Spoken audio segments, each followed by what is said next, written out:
नमस्कार मित्रांनो, तुम्हाला जर तुमच्या बँक खात्याला आधार सीडिंग म्हणजे की आधार लिंक करायचं असेल तर तुम्ही एकदम माझ्या करेक्ट व्हिडिओमध्ये आले आहे। या व्हिडिओमध्ये मी तुम्हाला शिकवणार आहे की तुम्ही घरी बसल्या तुमच्या बँक खात्याला कसं लिंक करू शकता आणि DBT प्लस NPCI कशी करू शकता, ते पण एका दिवसामध्ये संपूर्ण प्रोसेस होऊन जाणार आहे। चला तर आपण आता मी तुम्हाला 2 मिनिटांमध्ये शिकवणार आहे की तुम्हाला ते कशी करायची। त्यासाठी आपला व्हिडिओ शेवटपर्यंत बघत राहा। चला तर मग आता कोणत्या लॅपटॉपच्या किंवा मोबाईलच्या स्क्रीनवर आल्यावर ब्राउझर उघडायचं आहे। त्याच्यामध्ये तुम्हाला टाईप करायचं आहे NPCI।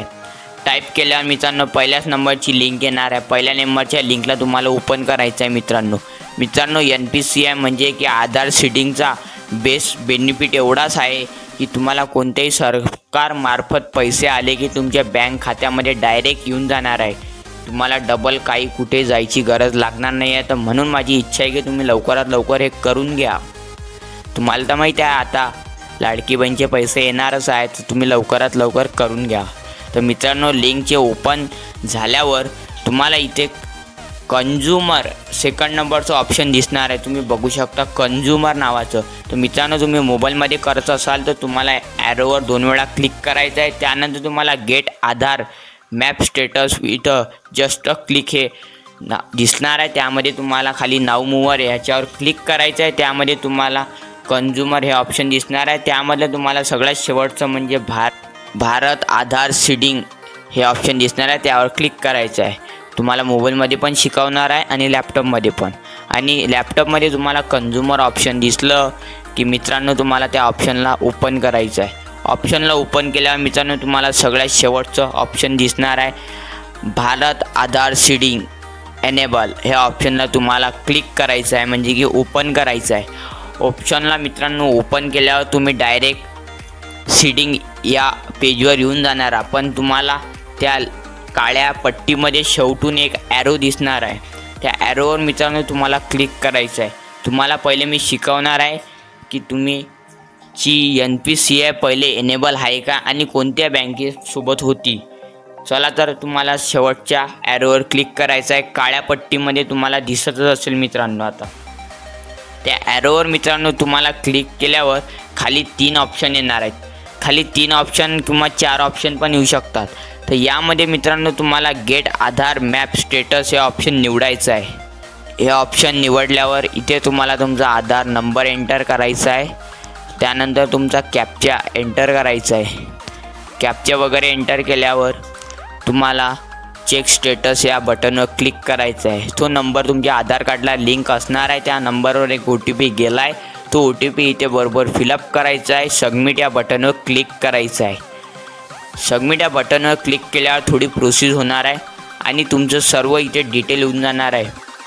तुमचं DBT अनेबल आहे की नाही आणि लास्ट डेट तुम्ही कधी केला आहे वगैरे वगैरे सर्व येऊन जाणार आहे। आणि मित्रांनो ते कोण्या बँकेसोबत NPCI तुमचं लिंक आहे ते पण इथे बँकचं नावसुद्धा इथे दिसून जाणार आहे।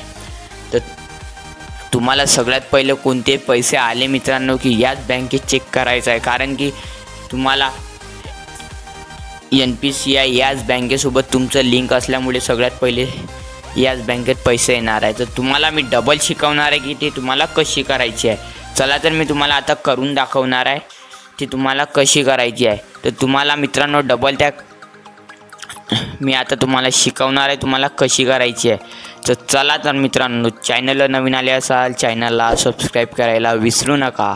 चला तर मित्रांनो तुम्हाला बॅक यायचं आहे। बॅक आल्यावर मित्रांनो तुम्हाला रिक्वेस्ट फॉर आधार सीडिंग हे ऑप्शन डबल इथे सिलेक्ट करायचं आहे। ते पहिले आपण पेज उघडलं होतं तेच पेज डबल इथे उघडायचं आहे आणि त्यानंतर तुम्हाला डबल इथे एकदा तुमचा आधार नंबर एंटर करायचा आहे। त्यानंतर मित्रांनो तुम्हाला रिक्वेस्ट फॉर आधारमध्ये इथे सीडिंग निवडायचं आहे। त्यानंतर मित्रांनो तुम्हाला इथे तुमची बँक सिलेक्ट करायची आहे। तर मित्रांनो सगळ्यात महत्त्वाची गोष्ट म्हणजे इथे या वेबसाईटचं न्यू पोर्टल आल्यामुळे इथे तुमची बँक ऑफ इंडिया हे बँक आलेली आहे। तर इथे बघू शकता तुमची इंडिया बँक सर्व बँक इथे आलेल्या आहे। सगळ्यात महत्त्वाची म्हणजे की तुमची बँक ऑफ इंडिया हे पण आलेली आहे। वेगवेगळ्या बँक म्हणजे खूप साऱ्या बँक इथे आलेल्या आहे मित्रांनो वेबसाईट अपडेट झाल्यामुळे। तर तुम्ही आता कोणत्याही बँकेची करू शकणार आहात। तर मित्रांनो इथे सीडिंग टाईपमध्ये तुम्हाला फ्रेश सीडिंग निवडायचं आहे। कारण दुसऱ्या नंबरचा ऑप्शनचा अर्थ आहे मित्रांनो की तुमच्या जर एकाच बँकेमध्ये 2 अकाउंट असतील तर तुम्हाला दुसऱ्या नंबरचा ऑप्शन निवडायचा आहे. आणि मित्रांनो, जर तिसऱ्या नंबरचा ऑप्शनचा अर्थ आहे की तुम्हाला जर दुसरीच बँक निवडायची असेल तर दुसरी पण तुम्ही निवडू शकता. तर माझं म्हणणं असं आहे की तुम्ही फ्रेश सीडिंग निवडायला हवी. आणि त्यानंतर तुम्हाला तुमचा अकाउंट नंबर एंटर करायचा आहे आणि डबल एकदा कन्फर्म एंटर करायचा आहे, म्हणजे 2 वेळा. त्यांच्या टर्म कंडिशनवर टिक करायचं आहे आणि इथे डबल एक कॅप्चा येणार आहे, तो एंटर करून प्रोसीड या बटनवर क्लिक करायचं आहे. प्रोसीड या बटनवर मित्रांनो क्लिक केल्यावर तुमच्या आधार कार्डला लिंक असलेल्या मोबाईल नंबरवर एक OTP गेला आहे. तो OTP तुम्हाला डबल एकदा फिलअप करायचा आहे. तिथे टर्म कंडिशन मागितल्या जाईल एकदा. टर्म कंडिशन इथे तुम्हाला अलाउ करायची आहे. आणि मित्रांनो, तुमचे 24 तासाच्या अंदर तुमची बँकेला आधार कार्ड म्हणजे की NPCI DBT लिंक होऊन जाणार आहे. तुम्हाला कुठेही बँकेत जायची गरज लागणार नाही आहे. तर तुम्हाला आजचा व्हिडिओ कसा वाटला नक्की कमेंट करून सांगा. आपण इथेच थांबूया. तर भेटूया पुढच्या व्हिडिओला. धन्यवाद. जय हिंद.